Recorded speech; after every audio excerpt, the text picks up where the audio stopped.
Assalamualaikum warahmatullahi wabarakatuh. Hari ini Ibu akan memberikan materi mata pelajaran fikih wanita untuk kelas 10, semua jurusan IPA, IPS, dan syariah. Materi yang pertama yaitu membahas tentang toharoh atau bersuci. Toharoh atau bersuci. Toharoh atau bersuci itu sudah menjadi bagian atau perilaku hidup bagi kita wanita. Karenanya dalam hukum Islam, soal bersuci dan segala seluk-beluknya termasuk bagian ilmu dan amalan yang sangat penting yang harus kita lakukan. Terutama karena di antara syarat-syarat sholat telah ditetapkan bahwa seseorang yang akan mengerjakan sholat diwajibkan suci. Suci dari apa? Dari hadas, kemudian juga suci badan, pakaian, tempatnya, dari semua najis. Dalam Al-Quran, A'udzubillahi minasyaitonirrajim, Bismillahirrahmanirrahim. Innallaha yuhibbut tawwabina wa yuhibbul mutatahhirin. Sesungguhnya Allah menyukai orang-orang yang taubat dan menyukai orang-orang yang mensucikan diri. Kemudian, dalam bersuci atau ketika kita bersuci itu ada beberapa perkara atau perkara yang berkaitan dengan bersuci itu. Di antaranya pertama yaitu alat untuk bersuci. Alat untuk bersuci itu apa? Air, tanah, dan sebagainya. Kemudian kaifiat atau cara bersuci. Yang ketiga yaitu macam atau jenis-jenis najis yang perlu disucikan.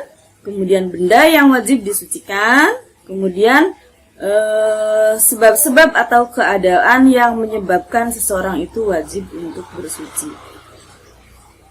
Bersuci ada dua bagian. Pertama, suci dari hadas. Bagian ini khusus untuk badan seperti mandi, wudu, tayamum. Kemudian yang kedua bersuci dari najis. Bagian ini berlaku untuk badan, pakaian, kemudian juga tempat. Dalam kaitannya bersuci, alat yang dipakai untuk bersuci adalah air. Nah, sekarang Ibu terangkan macam-macam air dan pembagiannya. Yang pertama, ada air yang suci dan mensucikan atau tohir mutohir. Yang kedua, airnya suci tapi tidak mensucikan. Yang ketiga, air yang bernajis atau air yang memang tercampur dengan benda najis. Yang ketiga yaitu air yang makruh. Sekarang kita kupas satu-satu ya. Kalian simak karena nanti dari sini akan Ibu Ibu kasih soal pada kalian untuk kalian nanti dijawab berdasarkan materi yang sudah Ibu sampaikan. Yang pertama yaitu air yang suci dan mensucikan. Air yang suci dan menyucikan. Air yang suci dan mensucikan adalah air yang tentu saja boleh diminum, kemudian sah, boleh dipakai untuk bersuci, membersihkan benda. Yaitu air yang seperti apa? Air yang turun atau air yang jatuh dari langit ataupun juga yang keluar dari bumi, yang terbit dari bumi. Kemudian belum berubah keadaannya, dalam artian belum berubah sifat dari air tersebut.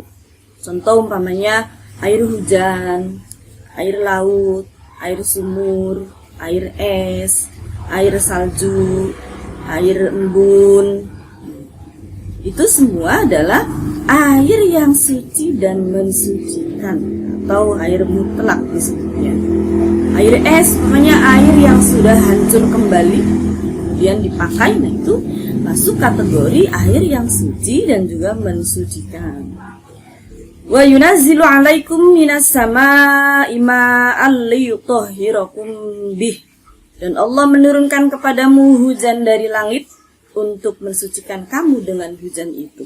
Nah, itu adalah dalil yang menyatakan bahwa air yang jatuh dari langit ataupun juga air yang terbitnya dari bawah bumi itu disebut sebagai air mutlak atau air yang suci dan juga mensucikan.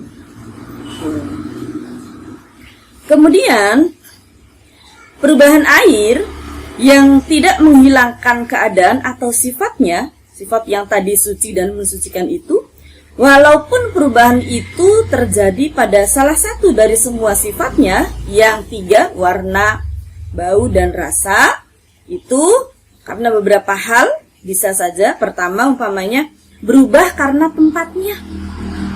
Contoh umpamanya air yang tergenang.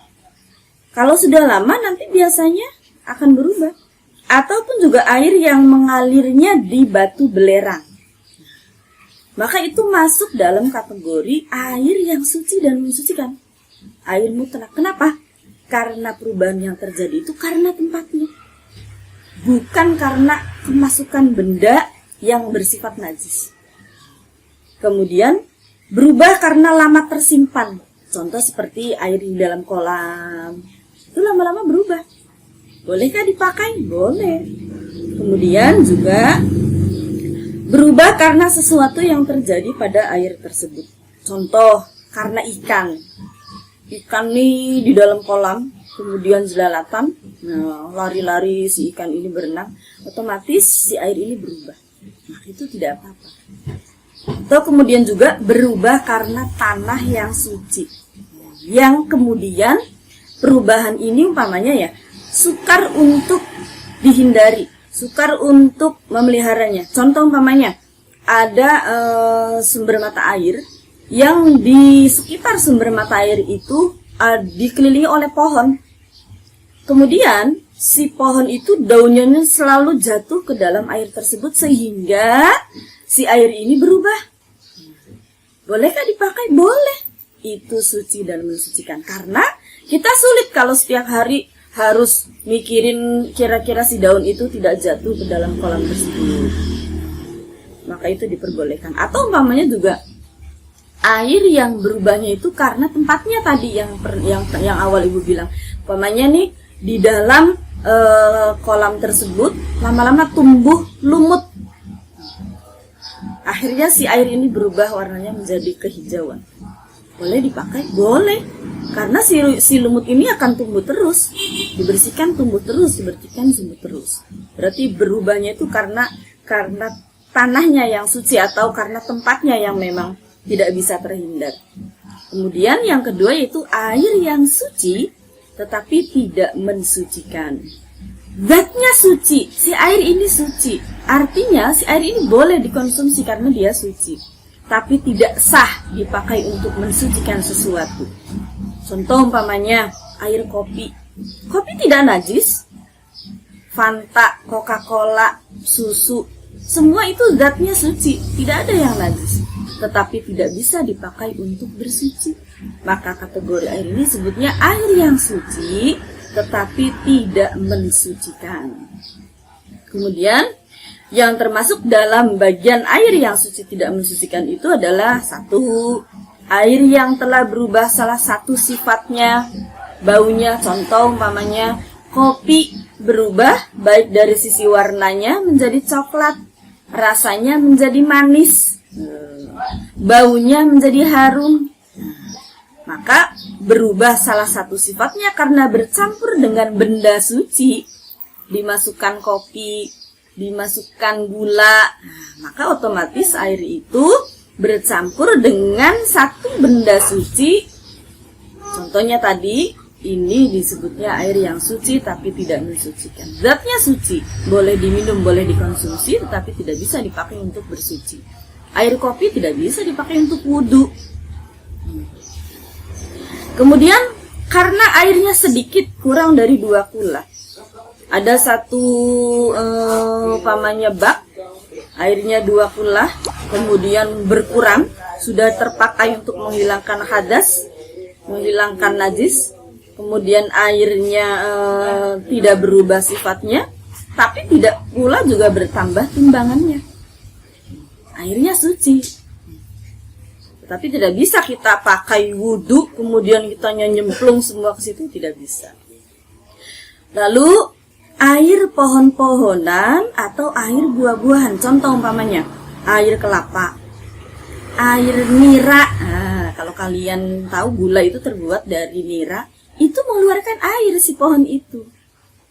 Bagaimana hukum air tersebut? Suci, tetapi tidak mensucikan. Kemudian yang ketiga yaitu air yang bernajis. Air yang bernajis. Bagaimana hukum air yang bernajis? Tentu saja sudah berubah pastinya. Salah satu dari sifatnya karena najis tersebut. Air ini tidak boleh dipakai. Airnya tidak suci dan juga tidak bisa dipakai untuk bersuci. Baik air itu sedikit ataupun juga banyaknya.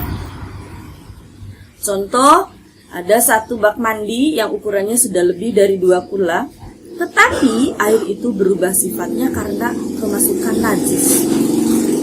Otomatis air itu tidak bisa dipakai untuk bersuci. Lalu, kalau sifatnya berubah, tiga-tiganya apalagi. Kemudian air yang bernajis tapi tidak berubah salah satu sifatnya. Airnya nih tidak berubah sama sekali. Air ini banyak, kemudian juga tidak berubah. Bagaimana hukumnya? Boleh dipakai. Kalau air itu banyak, 2 kula atau lebih, boleh dipakai. Hukumnya suci dan mensucikan. Tapi kalau air itu bernajis, tidak berubah salah satu sifatnya, air ini sedikit umpamanya, kurang dari 2 kula, maka tidak boleh dipakai lagi. Al-ma'u la yunajjisuhu syai'un illa ma ghalaba 'ala ta'mihi aw launihi aw rihihi. Air itu tak dinajis sesuatu kecuali apabila berubah rasa, warna atau juga baunya. Lalu kemudian juga idza kana al-ma'u qullataini lam yunajjisuhu syai'un. Apabila air cukup 2 kula, tidaklah dinajisi oleh suatu apapun. Itu dalilnya. Yang keempat, terakhir, yaitu air yang makruh. Ada bu air yang makruh? Ada. Air yang seperti apa? Yaitu air yang terjemur oleh matahari dalam bejana. Air ini makruh dipakai, baik untuk mandi. Ya, kecuali air itu tidak terjemur. Kalau terjemur memang jelas itu hukumnya makruh dalam fikih. Inilah penjelasan awal sekali toharo. Ibu menerangkan tentang macam-macam jenis air. Kalian simak baik-baik, diulang lagi, dilihat lagi videonya. Nanti Ibu tuliskan beberapa pertanyaan ataupun soal yang harus nanti kalian jawab. Ini materi kelas 10 untuk awal demikian. Segini dulu, insya Allah nanti dilanjut materi toharo yang lainnya. Terima kasih. Assalamualaikum warahmatullahi wabarakatuh.